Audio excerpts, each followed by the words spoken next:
What if I told you that most folks these days are living quietly defeated, not because they lack talent, but because they don't have the mental toughness? We scroll endlessly, compare ourselves to others, envy their lives, and then wonder why we feel stuck, weak, or lost. We chase after comfort, yet somehow end up exhausted. We avoid pain, but still suffer every single day. The harsh reality is that comfort is slowly killing us, while true power and strength come from struggle, even though it's tough.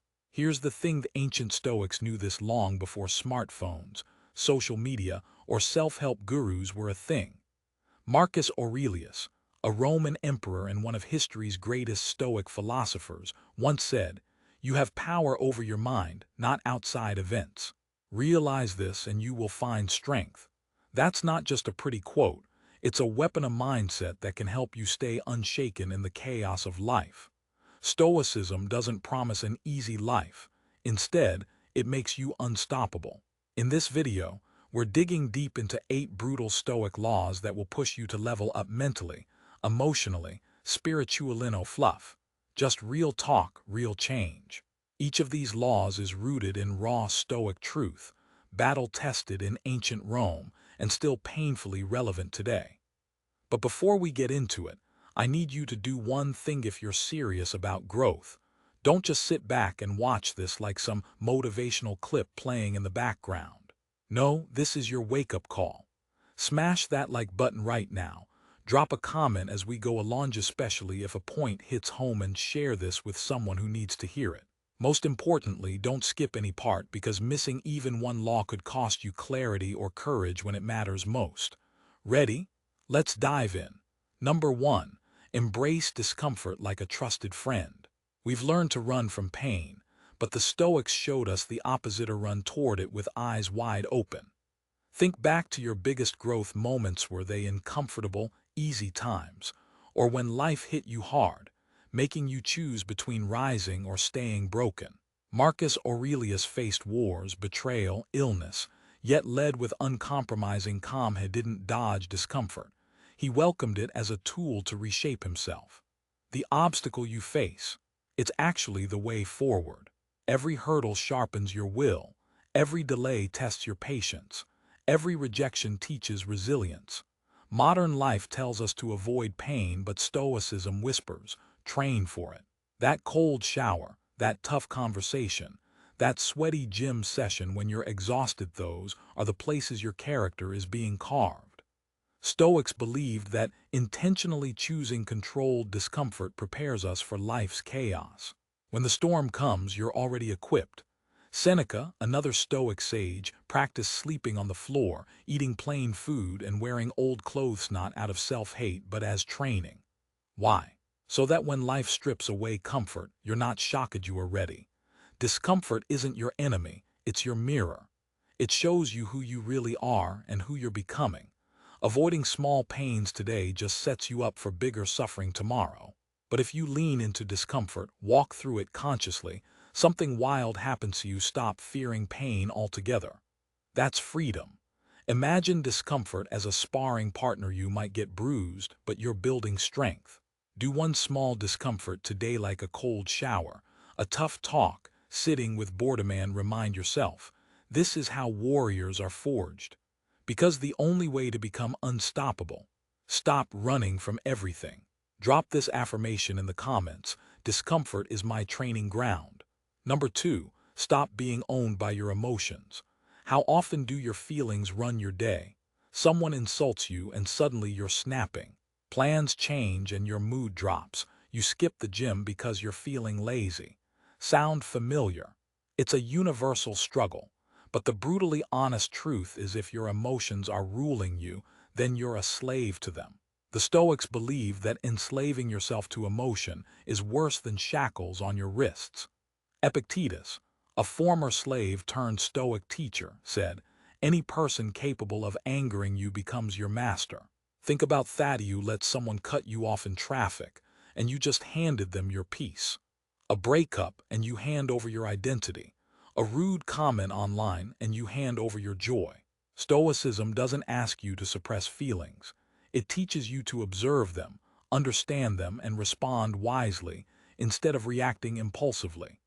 There's a difference. Like a child throws a tantrum, a Stoic calmly sits with their storm of feelings and reflects. Marcus Aurelius wrote in his journal, which became Meditations, "If you are distressed by anything external, the pain is not due to the thing itself, but to your estimate of it, and this you have the power to revoke at any moment." That's the kind of control most people never even realize they have. It's brutal because it means you can't blame others anymore. You can't say, "He made me angry," or "She ruined my day." No, that's your reaction, that's your choice. And here's the empowering part. You can choose differently every time. You can feel anger without acting on it. You can feel fear but still move forward. You can experience sadness without drowning in it. That's real emotional strength. That's the freedom of the Stoic. Next time something triggers you, pause. Don't act immediately. Take a deep breath and ask, is this feeling useful right now? Respond intentionally. That's not robotic. It's being in control. When you master your emotions, you become clear, calm, strong. You show up with steadiness and people will notice. No longer are you pushed around by the world's chaos. You're grounded. In today's emotional whirlwind, that stability is rare, magnetic, unstoppable. Real growth starts when you stop being a puppet to your feelings and become the master. Drop this in the comments. I am the master of my emotions. Number 3. Stop expecting fairness from life. One of the quickest paths to suffering is holding on to the idea that life owes you fairness. Think about it. Work your ass off, and someone lazy gets the promotion. You love deeply and they walk away. You do the right thing and you get punished. It feels unfair. But here's the truth. The Stoics knew long ago fairness is a human-made myth, not a universal law. Marcus Aurelius said, "You can commit injustice by doing nothing." That means injustice isn't only what others do. Sometimes it's what we fail to do. Life isn't about fairness, it's about strength. The Stoics knew that pain, loss, betrayal, change are all part of life. Instead of whining, blaming, or spiraling, they grounded themselves in one steadfast idea. Life isn't fair, life is tough, and that's okay. They believed that pain and hardship are the real teachers, the tests that forge resilience. Expecting life to treat you kindly, that's a recipe for disappointment. Expecting fairness, that's weak. Because if you're always waiting for things to be just, you're setting yourself up for frustration. The brutal truth. Sometimes good people suffer, and evil people succeed. Effort doesn't always equal reward. That's not negativity, that's reality. The difference between the average and the unstoppable isn't waiting for fairness. It's building inner power so strong that nothing external can break you. That means taking radical responsibility, not because everything is always your fault, but because it's always your move. You may not control how life hits, but you always control how you respond. Marcus Aurelius once said, "Never let the future disturb you. You will meet it if you have to with the same weapons of reason that today arm you against the present." That's the game changer. When you accept that fairness is a myth, you become fearless. You love more deeply, face betrayal with dignity, and keep walking forward, forging your strength from within. Drop this in the comments. My power lies in accepting life's unfairness and still moving forward. Number 4. Focus relentlessly on what you can control. The Stoics believed your true power is tiny but specific inside your control. Everything else, just let it go. Epictetus summed it up. Make the best use of what is in your power and take the rest as it happens. Most people fall into the trap of trying to control everyone and everything. Other people's opinions, outcomes, the futurine. They wonder why they feel anxious, powerless, angry. So what's actually within your control? Your thoughts, your choices, your actions, your responses. Everything else, opinions, chance, uncertainty, are outside your reach. You can't control the weather, but you can control how you dress for it. You can't control whether people like you, but you can choose how to treat them. You can't control the economy, but you can control how much you learn, how you save, how you prepare. Shifting your focus from external chaos inward, that's a game changer. Imagine you're on a stormy sea. You don't scream at the wind. You grab the wheel and navigate.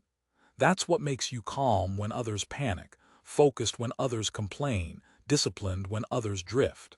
It's not about pretending outside doesn't matter. It's about choosing what commands your attention because 90% of what worries people is beyond their control. Here's a simple yet powerful practice. Every time you feel overwhelmed, ask yourself, is this within my control? If yes, act. If no, let it go. Marcus Aurelius reminds us, you have power over your mind, not outside events. Realize this and you will find strength. When you live this way, you become unshakable not because you control everything, but because you control yourself, no matter what life throws at you. Drop this affirmation. I focus only on what I can control and accept everything else.